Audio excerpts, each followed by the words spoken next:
Hi folks, welcome to the Prepared Homestead. This is Travis. Thank you all for stopping by to watch. Good morning to you all. Getting ready to head over to our meeting place for our monthly meeting today. Gonna start loading up the truck here and just probably as soon as I get done with this video and take the first load over there to start getting things set up. These are becoming more and more important meetings, not because of me. I mean, these meetings certainly aren't about me or about people meeting me. In fact, I try to take a back seat as much as possible because it's important for others to come together and learn and get to know each other, talk. Different people get up and talk at each meeting about various different things. Today it's medical supplies and emergency stoves, emergency heating. That's the two main subjects today.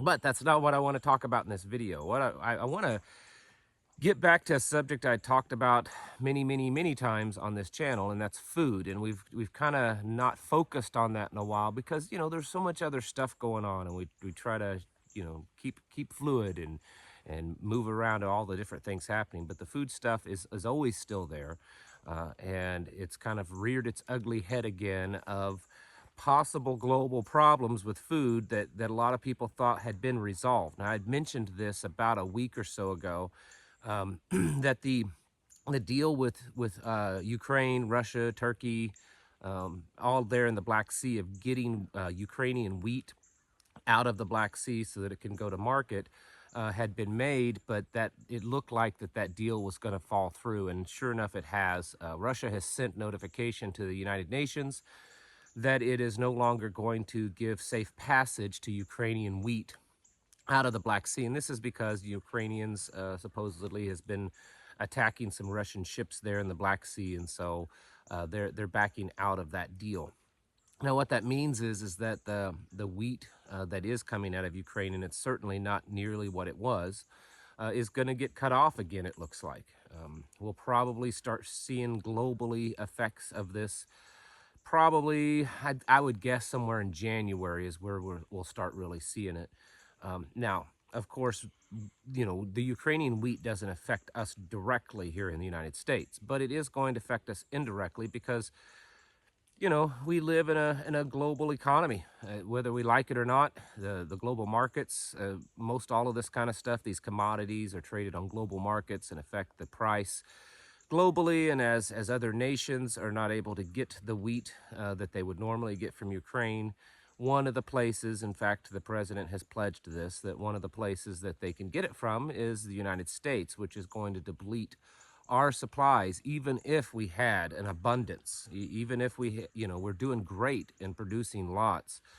There's going to be more drain on our system. So it is going to affect us. And wheat is you know, whether you eat it or not, it is the basis of food around the world. I mean, that's one of the highest calorie intakes that any person takes in is wheat and wheat products. Along with that, the United States is reporting that about 75% of our wheat this year, wheat crops, have been, you know, negatively affected by the droughts. Now, I haven't seen any word yet on estimations of how much less wheat that means, or just less quality, because with wheat a lot of times it'll still produce, but the grain will be much smaller because of the drought. So even though the plant is producing, it doesn't mean it's producing as much or as good quality. And so that's also possible what we're dealing with. So if we're looking at 75% of our wheat here in the United States this year has been negatively affected by the droughts. And then the whole Ukrainian thing, that on its own is quite serious. There's, you know, if that was the only thing that was happening, that would be very serious. But yet there's a whole lot of other things happening. There's been tens of millions of birds that have been killed here in the United States and abroad because of, you know, bird flus and stuff like that. There's just a lot of other problems when it comes to food. And so once again, I want to remind you that you need to be focusing on your food supplies and food production. These are both very important. This is one of the benefits and one of the bad things of living in a modern, you know, society that everything is at our fingertips is that we don't worry about our food. Americans for a very long time has not worried about their food. They go to the store and they pick it up, or they go to a restaurant and it's there. Very few people here in the United States really struggle with food. Even the very poorest of Americans have access to, food banks and food stamps and things like that. Well, that could all change.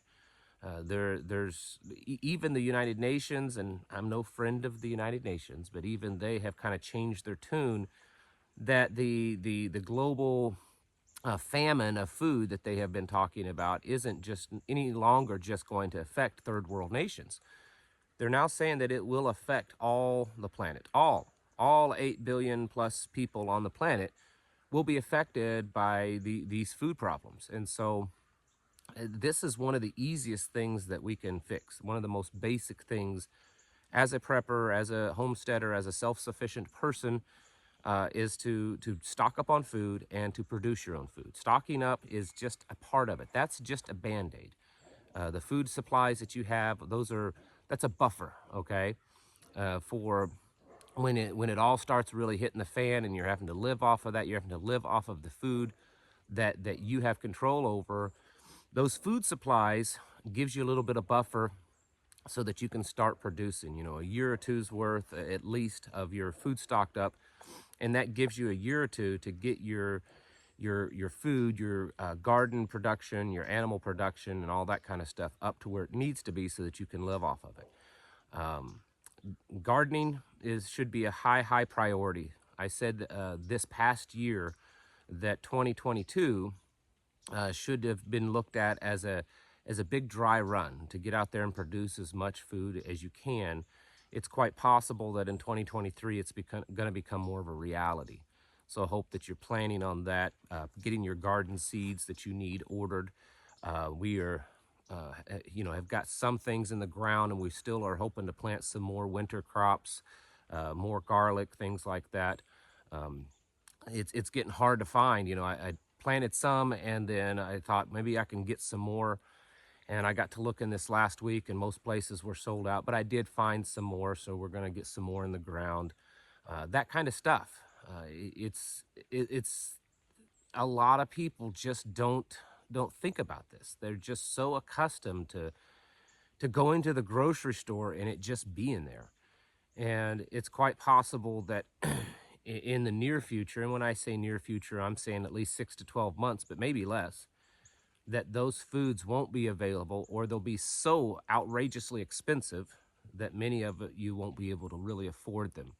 And we've already seen, food costs increase 15, 20, 25, 30%, depending on what you're looking at. It's very likely that it's going to just continue to skyrocket. In fact, all the predictions are showing that 2023 food costs are going to be extremely, a lot more than what they are right now. This is not good. And then you add to that, all this other stuff, the possible oil strikes or railroad strikes, the, diesel fuel shortages. And then we've been hearing a lot in the last few days of, once again, refinery fires all over the world, and in all different countries. I understand that some of these are small refineries. Some of these may not have a big impact on the market, but even if they have a small fraction of a percent or 1% impact, again, oil is traded globally. And so you take that amount of oil out of production, it is going to affect the overall oil prices and oil availability. So even if we're not looking at the war and all the bad things that could be happening with that, just this alone, this global shortages of things, it's not gone away. Fertilizer supplies are at the lowest they've ever been, pretty much, even lower than last year. So what we all saw and heard this past growing season of the shortages of fertilizer, most likely that's all going to be worse this next year. That's what the predictions are. That 2023 is going to be way worse when it comes to fertilizer. And as the years go by with fertilizer shortages, the first year fertilizer shortages. Why it's bad. We're still mostly the food that we're eating were produced the previous year. So this year we're going to be going into another year of fertilizer shortages, which is going to negatively impact food across the board. And we're going to be living off of a much smaller food harvest because of 2022. So we're going to start seeing the effects a lot more. Americans are really bad. Westerners are really bad at focusing only on the immediate, what's in their face. And so I've seen so many people say, well, there's still a lot of food available at my grocery store. It's gone up, but it's still, I can still afford it and stuff. It's because you're still dealing. Most of the food on the shelves today is food that was produced before things started really getting severe.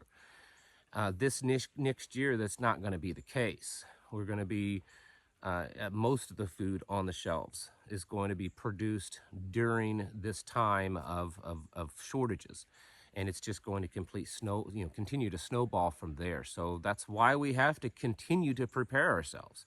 Food is critical. It is life. Your food, you need to have that nailed down. You need to have your water supply, where you can get water, much you can store water, a filtration of water. Those are all extremely important. Um, those are some really simple basics that you need to be focused on.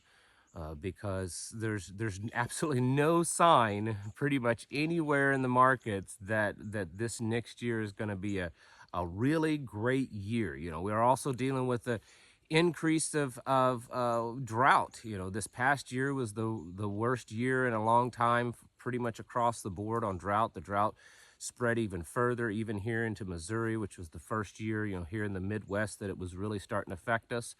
All indicators show that it's probably going to be that way, if not worse, this coming growing season. So, and even if it's not as bad, a lot of the reservoirs across the country and a lot of the underground, aquifers and stuff are depleted because of the drought. So, I hate to be the bearer of bad news, but as far as the outlook on food, it doesn't look really good. I mean, there's a few things that did okay, but overall it doesn't look very good. And we really need to be taking this serious. I understand that food is not cheap right now. It's not like you can just go out and start stocking up, pretty cheaply. We've in our recent times at the grocery store, we've noticed it just keeps going up.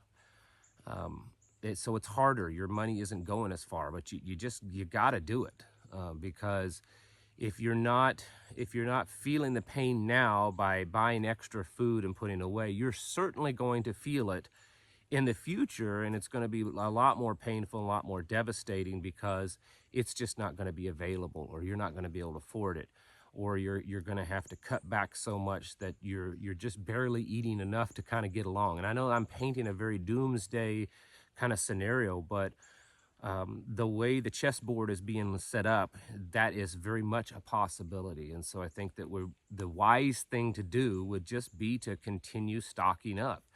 Look around, shop around when you can find stuff, whether it's canned food, dry good foods, or even, emergency type food, freeze-dried stuff. Occasionally you can find that stuff on sale, or just really good deals.